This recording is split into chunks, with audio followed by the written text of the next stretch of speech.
YouTube gun people, it's time for a reminder about the YouTube gun community shoot that will be held on June 23rd at Harvard Sportsman's Club in Harvard, Massachusetts.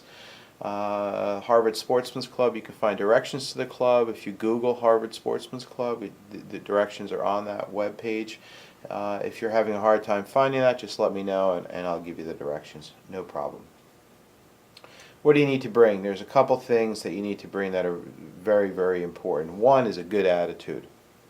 You're only shooting against yourself. This is supposed to be fun, so bring your good attitude with you and be prepared to enjoy yourself.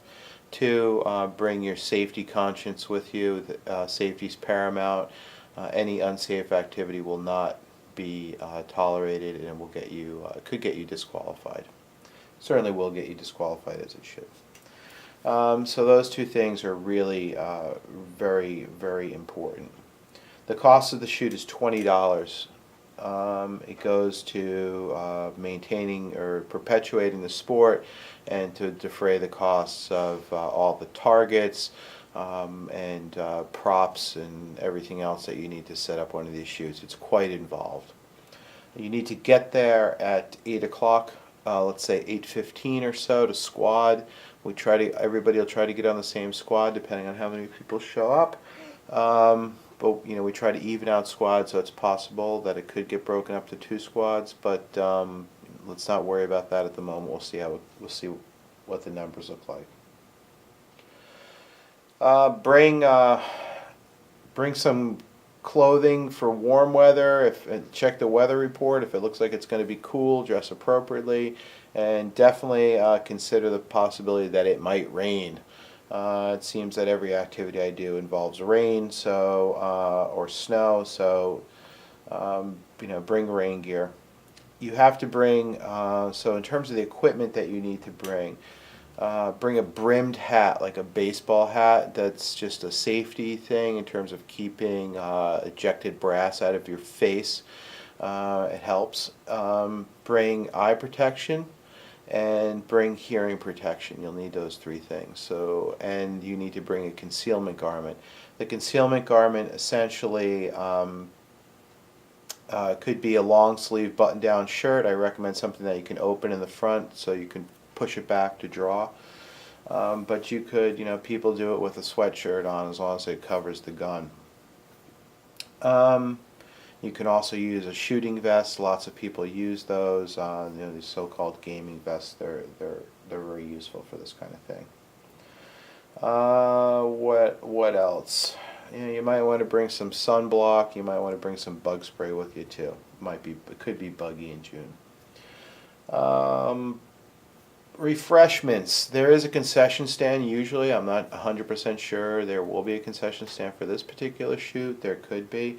I would plan on bringing something to drink in a cooler and some food just in case. The shoots go typically till about 2 or 3 o'clock. Depending on how many people show up, they could go longer if it's a lot of people. There'll be 6 stages. Okay. To shoot all those 6 stages, bring at least 200 rounds of ammunition with you. One of the stages is going to be a low light or dark stage that will be shot indoors. You need to bring a flashlight with you and a flashlight holder. If you don't have one, you can borrow mine. Okay, it doesn't need to be anything fancy. This happens to be a Phoenix TK11. I'm not sure if I really like it, but it's a great flashlight, but I'm not sure I like it for this purpose. That doesn't matter. Or you can just use your pocket to store your flashlight. If you're not used to shooting in low light stages with a flashlight in hand, you can probably, the range officer will allow you to shoot it with the lights on. And it's no big deal. You might take a procedural or something like that. I don't know how they work out the score for that, honestly, but it's safety first. So if you don't feel comfortable doing something, let the range officer know, and they will try to accommodate you. For instance, shooting with a flashlight. If you don't feel comfortable drawing from concealment, you can also not wear a concealment garment. You might have to take a procedural, but I guess that doesn't matter because really you're shooting for yourself and only against yourself, so just try to shoot the best you can, uh, in a safe manner. Ideally you want to have that concealment vest though. What else do you need? Well, you need a pistol or a revolver. It needs to be center fire. You're going to need at least 3 magazines for your semi-auto, and at least 4 speed loaders for your revolver. For the magazines, you can have 2 on your body. So, in a magazine carrier like this, they can go on 2 on your body, and then 1 for the gun. So one that is not in a magazine carrier. You're going to load and make ready with it, if you get what I mean. Now, the other important issue is understanding what load and make ready means. So you're going to most of the time be loading to division capacity, unless you are otherwise instructed. Division capacity, for instance, for a 1911 means 8 in the magazine if you have 8-round magazines, plus 1 in the gun. So for 1911, the most you can have is 9 rounds in CDP. There's different divisions. You can study that on the IDP website about what you can load into the gun. If you're shooting, for instance, ESP with a 1911 style gun, you can put a 10-round magazine. Most of you probably be shooting in either CDP or stock service pistol. Stock service pistols like a Glock 17 or an M&P 9mm or whatever caliber you prefer. Those typically have are going to be 10 rounds in the magazine and 1 in the gun. Now, if you do not have high capacity magazines, so in other words you live in a state like Massachusetts or New York, where you don't have high capacity magazines, you should think about bringing another magazine if you have it, called a Barney magazine. So that magazine will have 1 round in it.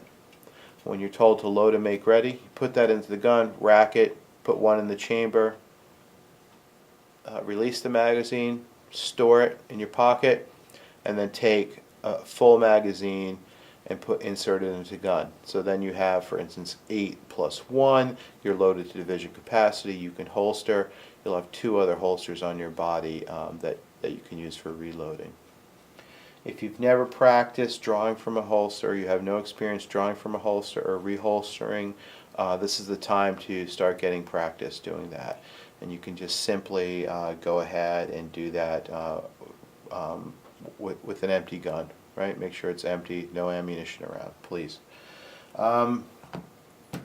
You need a pistol or revolver, like I said. You'll need a holster, preferably an outside the waistband holster. These are 2 Comtac holsters. This is one for a revolver. They're both Comtac Victory Gear, outstanding products.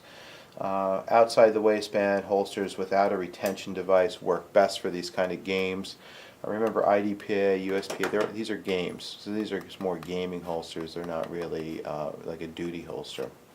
If you only have a duty holster or you only have an inside the waistband holster, it's fine.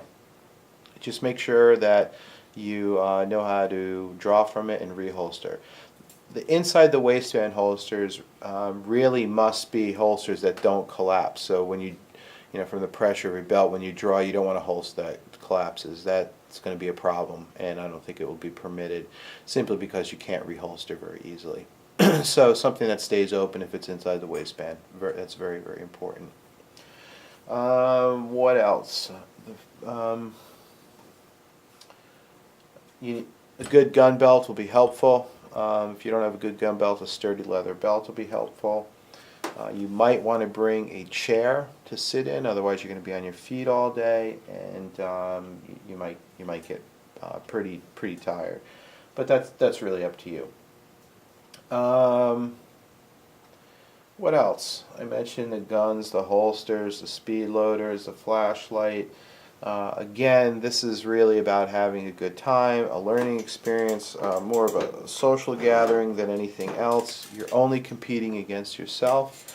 You'll get a score at the end. If you totally kick ass, you can definitely exercise your bragging rights. I would encourage you to do so, and because I know, Bones on campus, and I will be. There might be some matches going on within the match. For instance, you might want to talk to, I'll definitely be bothering Bones about doing a little bit of a headshot challenge on some stages. He's a damn good shooter. So those are the guys. Bones will be there. Aaron Haynes, 74, will be there. I'm really hoping that I Think You Really Suck will be there. Gil. At least come up and say hello, Gil. We'd like to interact with you, buddy. What else? Who else is coming? Bobby. I know Jim will be there. I'm sorry I forget your YouTube names.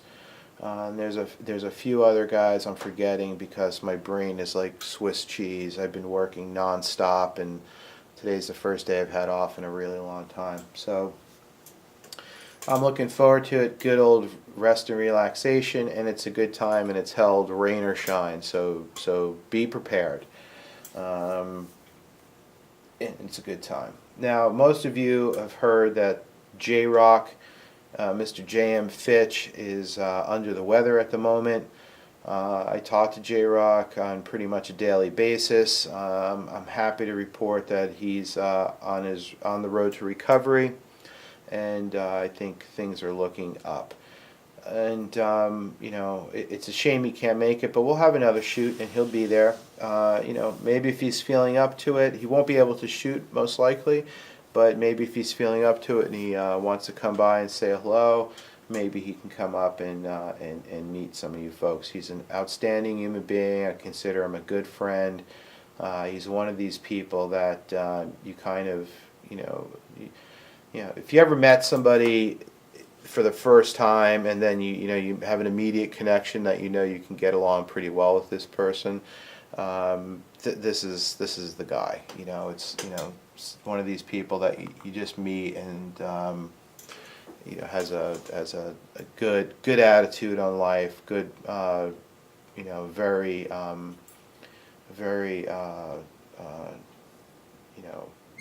gregarious sort of personality, and immediately becomes part of the group and part of what you're doing, because he's just a good shit. What can I tell you? He's a good guy, totally.